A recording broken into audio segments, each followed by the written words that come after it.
In continuing the discussion on Trump and his recent tariff craze, I decided today that we would dive into the equation that formulated the tariffs on the different countries and also the eventual pause that we saw. Now, one aspect of Trump's Liberation Day tariffs that I believe was overlooked was the equation that decided these tariffs for each nation. I'm sure that on the surface, we would expect this to be quite a complex formula built around different models that would assess the benefits to the United States and impacts on global trade to specific tariffs being put on specific nations. But this wasn't the case.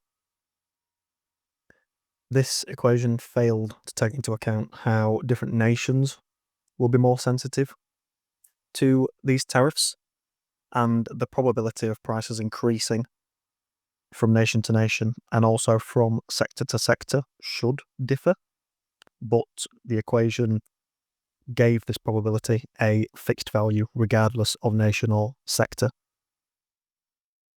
This already puts the tariffs on flawed grounds, and it implies that the intention was never for tariffs to remain in the long term.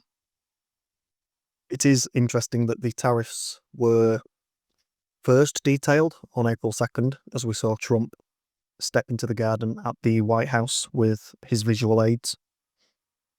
And the 10% blanket tariff was introduced on April 5th, but the quote reciprocal tariffs that weren't actually reciprocal were supposed to arrive on April 9th. This is the same day that Trump announced a pause in reciprocal tariffs. With this in mind, this is further evidence that the tariffs was never going to occur. Based on the flaws in this formula, I'll dive into if these tariffs could ever return or if they would cause more harm than good, specifically on the United States. Okay, so we have to be aware that in discussing all of this, Trump ultimately has the ability to turn on a dime in regard to any of his policy decisions. So we could, in theory, see these tariffs return as a scenario that we need to consider. In light of this, I think it is worthwhile exploring the equation that was used to decide what tariffs would be placed on whom, because if it does return, we need to know what we're dealing with. The formula, in its full form, is essentially US exports to a country minus US imports from this country divided by how sensitive a nation would be to higher prices multiplied by how likely prices are to increase in this nation multiplied by US imports from that nation. Now, on the surface, this sounds quite complicated, but I can already make it simpler. Regardless of which nation was being calculated for, how sensitive a nation would be to higher prices is set at the value of 4. Also, the probability of how likely prices are to increase has been set at 25%.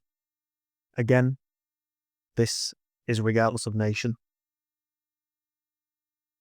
Those of a keen ear will have realised that if you multiply 4 by 25%, you get 100%, which is 1. This simplifies the formula, and this formula essentially narrows down to the trade deficit with said nation divided by US imports from that nation. Again, as I mentioned earlier, the US then divided this figure by 2. So, for example, the United States has a trade deficit with China of $295 billion, and the total amount of goods that the United States imports from China is 440 billion US dollars. If you pick up a calculator, you will see that 295 divided by 440 is 67%. If we divide 67% by 2 and round up, we achieve the 34% tariff that was initially placed on China before this trade war dramatically reignited. To give another example, the US has a trade deficit with the EU of 235.6 billion US dollars, and US imports from the EU were $605.8 billion. If we divide 235.6 by 605.8, we calculate 39%. If you divide this by 2 and round up, you calculate the 20% tariff that was placed on imports from the EU. This formula would be great if the aim was to reduce the trade deficit to zero, but that's not what we've been told that the aim is. As we saw when Trump had his tariff boards, currency manipulation and other trade barriers had been included as factors that were taken into account in these calculations, but this simplistic formula implies otherwise. Besant has said in recent interviews that Trump is using tariffs as a negotiating tool. He wants to draw countries to the table to formulate trade deals that are favourable to the United States, while also clearly trying to reduce the trade deficit. The long-term success of these tariffs was solidified when Trump finally did pause the tariffs. Ultimately, everything Trump does is to get a response from others. He said in the aftermath of him pausing the tariffs that over 70 countries had called him and were, quote, kissing his ass. The only effect that this is going to have is further disillusionment and further lack of trust with the United States. In the short term, nations could well come to the United States and Trump and try to formulate some trade deals. Such examples of nations that are currently in pursuit of this are India and the UK, and progress is reportedly going well. But in the long term, the lack of trust in the United States has already been solidified.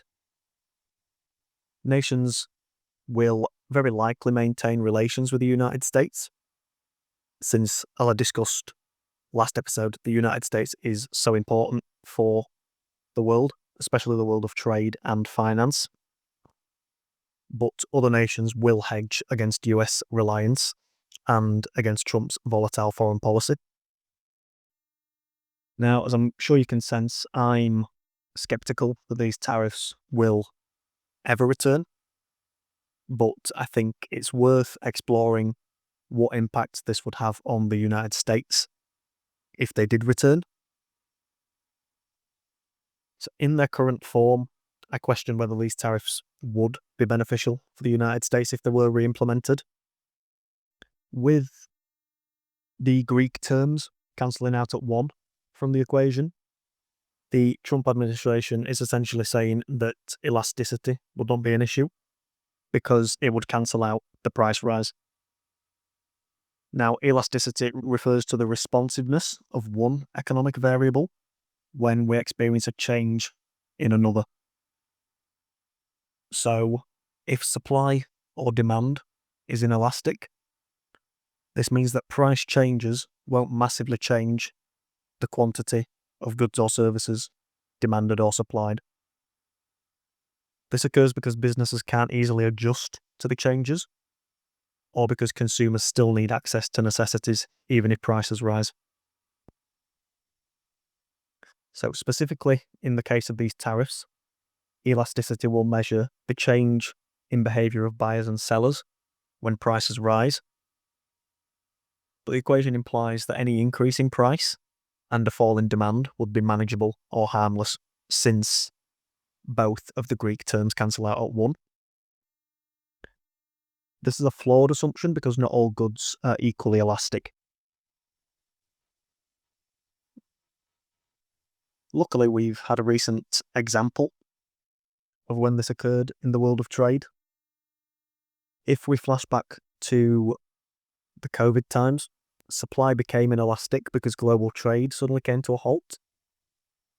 If factories were closed or raw materials were unavailable, finding alternative sources or even maintaining current levels of production became difficult.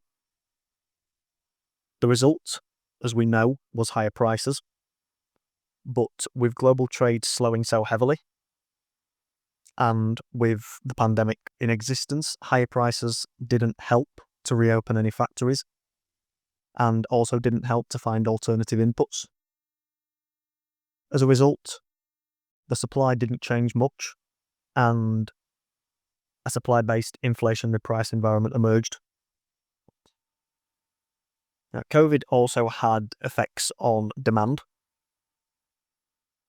Demand for some goods became inelastic as people hoarded certain goods, specifically toilet paper. Regardless of the price rises, people ultimately needed these products, and hence demand didn't fall. On the flip side, in other sectors, such as luxury items and travel, demand actually went the opposite way and became very elastic because these items weren't essential. This led to gluts in these sectors due to demand collapsing. Now, there's a key difference to note here. In this current tariff environment, not everything in the world is a necessity. But then this leads, as I mentioned earlier, to the flawed assumption that the fixed values in this equation can't be universal across sectors and can't be universal across different nations. This simplistic equation isn't representative of the complex world of trade. Of course, Trump has to send the message that tariffs wouldn't hurt the United States because to say otherwise would be politically damning.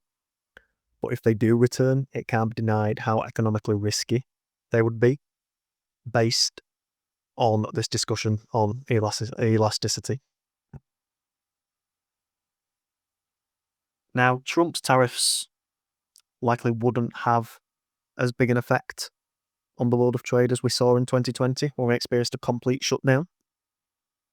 But the most important relationship that we can explore here to assess what impact the tariffs would have on trade is the US-China relationship. The incredibly high tariffs that have been placed on China will act like a supply constraint, as imports from China will be more expensive or less available as demand collapses, suppliers withdraw, or, as we've seen, when China retaliates. This is worrying in goods that the United States imports heavily from China and sectors in which China has a high percentage of the market share. This will lead to inelastic supply in these sectors because Americans won't be able to easily find an alternative supply. In the past, these supply chains were optimized for Chinese production because cheap labor was exported there for decades. But as a result of this, they've now got huge control over the world's periodic table and of global raw materials. And so such tariffs placed by the US on Chinese imports, specifically from these sectors, won't lead to the Chinese backing down. We've seen as much as the Chinese have stated that they will fight until the end. So with these tariffs not having as big an impact as COVID did, they will still lead to a redrawing of global trade. As I just mentioned above, with America not having a large footprint in many sectors that they import goods from China in, surely Trump isn't likely to commit this level of self-sabotage. Now, to come back to the pause in tariffs, overall, this is a positive, but the US-China trade relationship is the most important one to assess here, and the trade war between the two is well and truly reignited. My current base case is that the Liberation Day tariffs from April 2nd won't return because of the level of self-sabotage that would be enacted on the United States. But I believe the trade war with China will remain at an elevated level, even with Trump and Scott Bessent currently trying to de-escalate the situation. Ultimately, the biggest red flag for these tariffs and the potential return is the fact that the equation is incredibly flawed. It's a negotiating tool hoping to bring other nations to the table. Trump does want to boost US manufacturing and exports, but surely he recognises that it can't do this overnight. If you had to take one thing away from this episode, I'd keep in mind that the world does of course need the United States for many reasons, but the United States also needs the rest of the world. To end, I've got 2 points I'd like to make. To sum up this tariff situation, I found that Morgan Housel summed it up well on his podcast. If you hire a plumber, the plumber isn't taking advantage of you. They're better at completing the task, and this is fulfilling a purpose that you need, and so you pay for that service.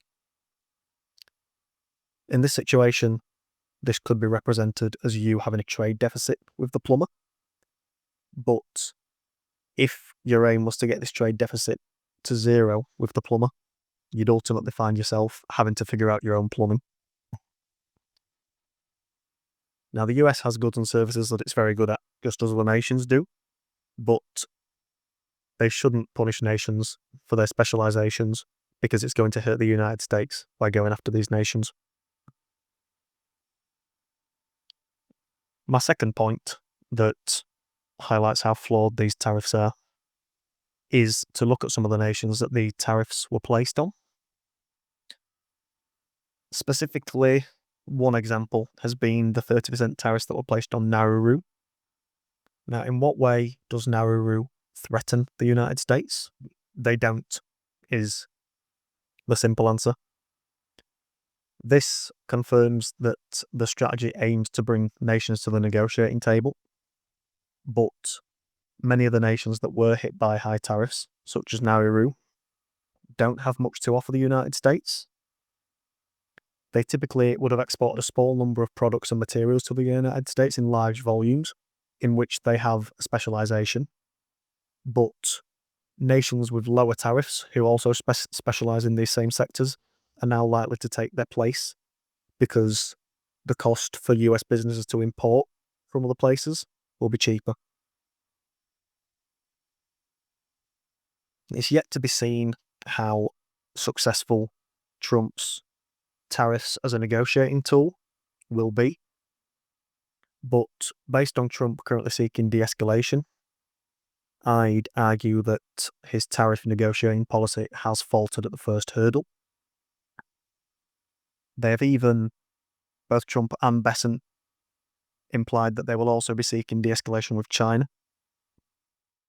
Now, Trump could well drag some of these deals over the line, especially with India and the UK, where progress seems to be coming along quite nicely.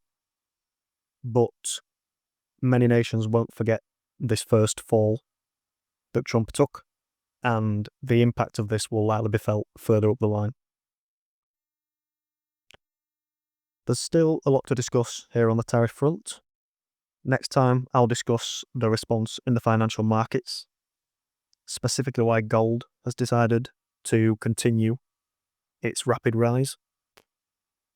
I'll also explore what the bond market is telling us, and I'll discuss the role of the dollar, specifically as global reserve currency, and if the Chinese are quietly building a new financial system in the background.